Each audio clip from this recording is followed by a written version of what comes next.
VSA, Vocal Sweetness Amplified. Have a look there. This is a specialist IM focusing on vocals or mid-range. So let's talk about it. Before I do that, let's just talk about the build and the construction. As you can see here, very similar to many other ear acoustic IM, this thing is luxurious, exotic aluminum magnesium construction. It is definitely very solid, as it is luxurious. The weight of it, because it is entirely made of metal, it is kind of a bit heavy, just at under 8 gram, meaning that once worn, you would be able to feel the weight of it, because if you're familiar with most other IM which are at around under, let's say, 6 gram, then this thing would feel kind of a bit on the heavier side. But I have been able to wear it for a prolonged period of time, especially since very early this morning, listening to my music and using the supplied ear tip. The ear tip, by the way, comes in this two type here, which are wide bore and narrow bore. Okay, both silicone tips. It is quite comfortable, I might say, even though it is kind of a bit on the heavier side. I wasn't feeling the weight of it at the mark after 1 hour. And surprisingly, the seal is fairly okay, I would say, for a metal shell IM, because what I'm hearing is that, I do not need to crank up the volume too high when I'm outside, so which means that the seal is good. And what you're going to find inside, another exotic thing, which is full amplitude titanium diaphragm dynamic driver, 11.4 mm, and it is rated at 32 ohm, 110 dBe. And as for the rest of it, of course, it comes also with this exotic looking cable here, which is very nice, and it comes with this modular plug here, so you can easily switch between 4.4 mm balance and 3.5 mm single-ended. When it comes to driving it, this VSA Max, despite being rated at 32 ohm, the sensitivity is quite good, which is at 110, meaning to say that when I attach it directly to my phone here, which is Xiaomi Mi 90, 3.5 mm single-ended like this, I was already getting the kind of sound which I would consider as proper for normal listening level, at around just at maximum 65 out of 100. I do not feel that anything is lacking, really. So when I try to scale it up using my favorite dongle here, like this Venture Electronic Devastator, which is 2 VRMS by the way, it does scale slightly with power, where the dynamic authority sounds to be like, fuller now. It is a bit more engaging. It is a bit more, let's say, rich sounding. And when I scale it up further with this Fio M21, which is 720 milliwatt, by the way, I do not feel that there's improvement at all as compared to this, because it is already maxed out with this. So in order to get 100% out of this VSA Max, it is just so very easy, because it is super easy to drive.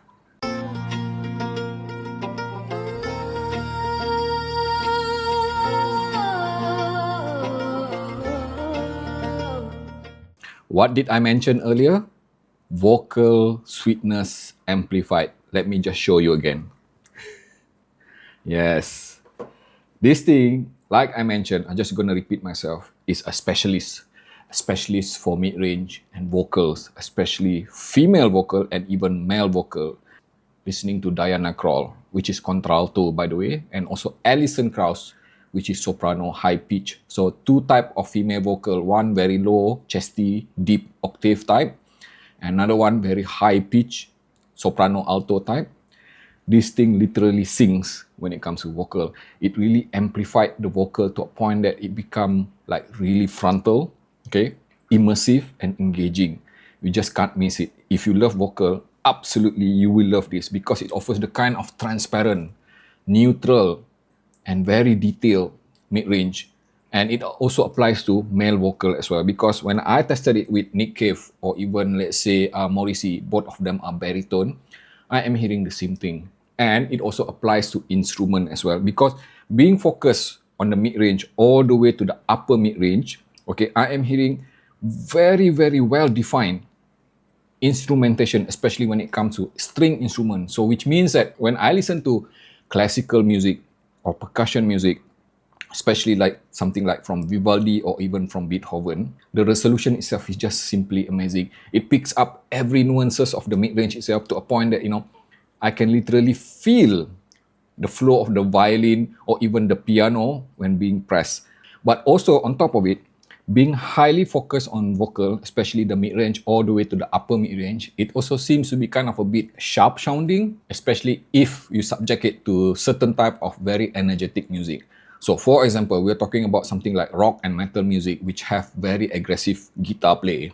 So I'm talking about the region between upper mid-range all the way to the treble, pinna region. So this thing would exhibit strong pinna gain. So if you are sensitive to upper mid-range or pinna region area, then you might find that this thing can be fatiguing, especially after the mark of half an hour. And the upper frequency is definitely very sparkly, energetic, very detailed, and very technical. Technical means that there's an emphasis, huge emphasis on the macro detail of the treble itself. It is just simply like screams at your face. The kind of IEM which I would recommend for treble head as well, because it has that kind of, very resolved upper frequency all the way to the deepest extension, the uppermost extension of the treble, which is quite amazing. If you are sensitive to treble, then you're just gonna simply find that this thing is bright sounding. When it comes to the lower frequency, being focused on the mid-range, not surprisingly, the mid-bass is also quite strong, because I'm hearing the kind of sound, the mid-bass performance, which is fast and tidy. In fact, it is very fast, very much similar to balanced amateur kind of lower frequency performance. While the mid-bass seems to be quite powerful, I can't say the same thing for the sub-bass region, because I do feel that the emphasis on the mid-bass does take away some of that vibe and element on the sub-bass region, because it does appear to be kind of a bit roll off when it comes to the lowest frequency. Due to that emphasis on the mid-bass, the sub-bass may appear subdued. So if you are into electronic music, or even if you are just simply a bass head, you might feel that the bass performance of this VSA Max would be less appealing. Despite constructed of a single dynamic driver, surprisingly, this VSA Max seems to be quite competent when it comes to technicalities. Almost like pretty much on par to many hybrid or multiple driver kind of IEM. For example, the soundstage is wide and open sounding, very suitable listening to orchestral music or binaural type of music, and it is surprisingly kind of a bit holographic as well. And general technicalities, it is very well resolving.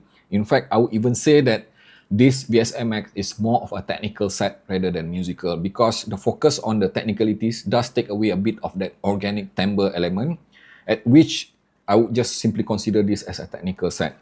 It offers the kind of resolution, macro details, micro details, layering and separation, which is really top-notch.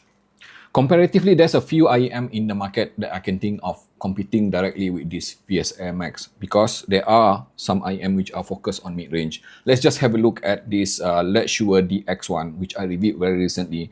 That is another highly technical single dynamic driver IEM which focus a lot on the mid-range, and it has some of the very best mid-range. And I can just simply say that both DX1 and this would compete head-on.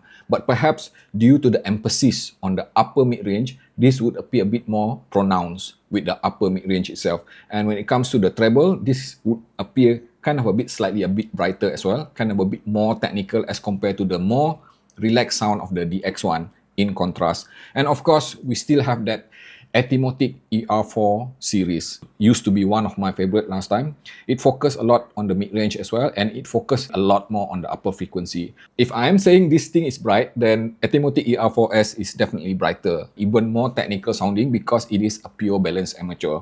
But all in all, VSA Max is perhaps not for everyone. The kind of IEM for you, especially if you love emphasized vocals. Thank you so very much for watching the video until the end. Without skipping, I hope. Now click like and subscribe, and also follow me on Instagram under the name of AndyAV. And also, if you'd like to support me directly, you can join the membership below for behind the scene, especially for AAV Insider and above, which will allow you to see what I am doing behind the scene.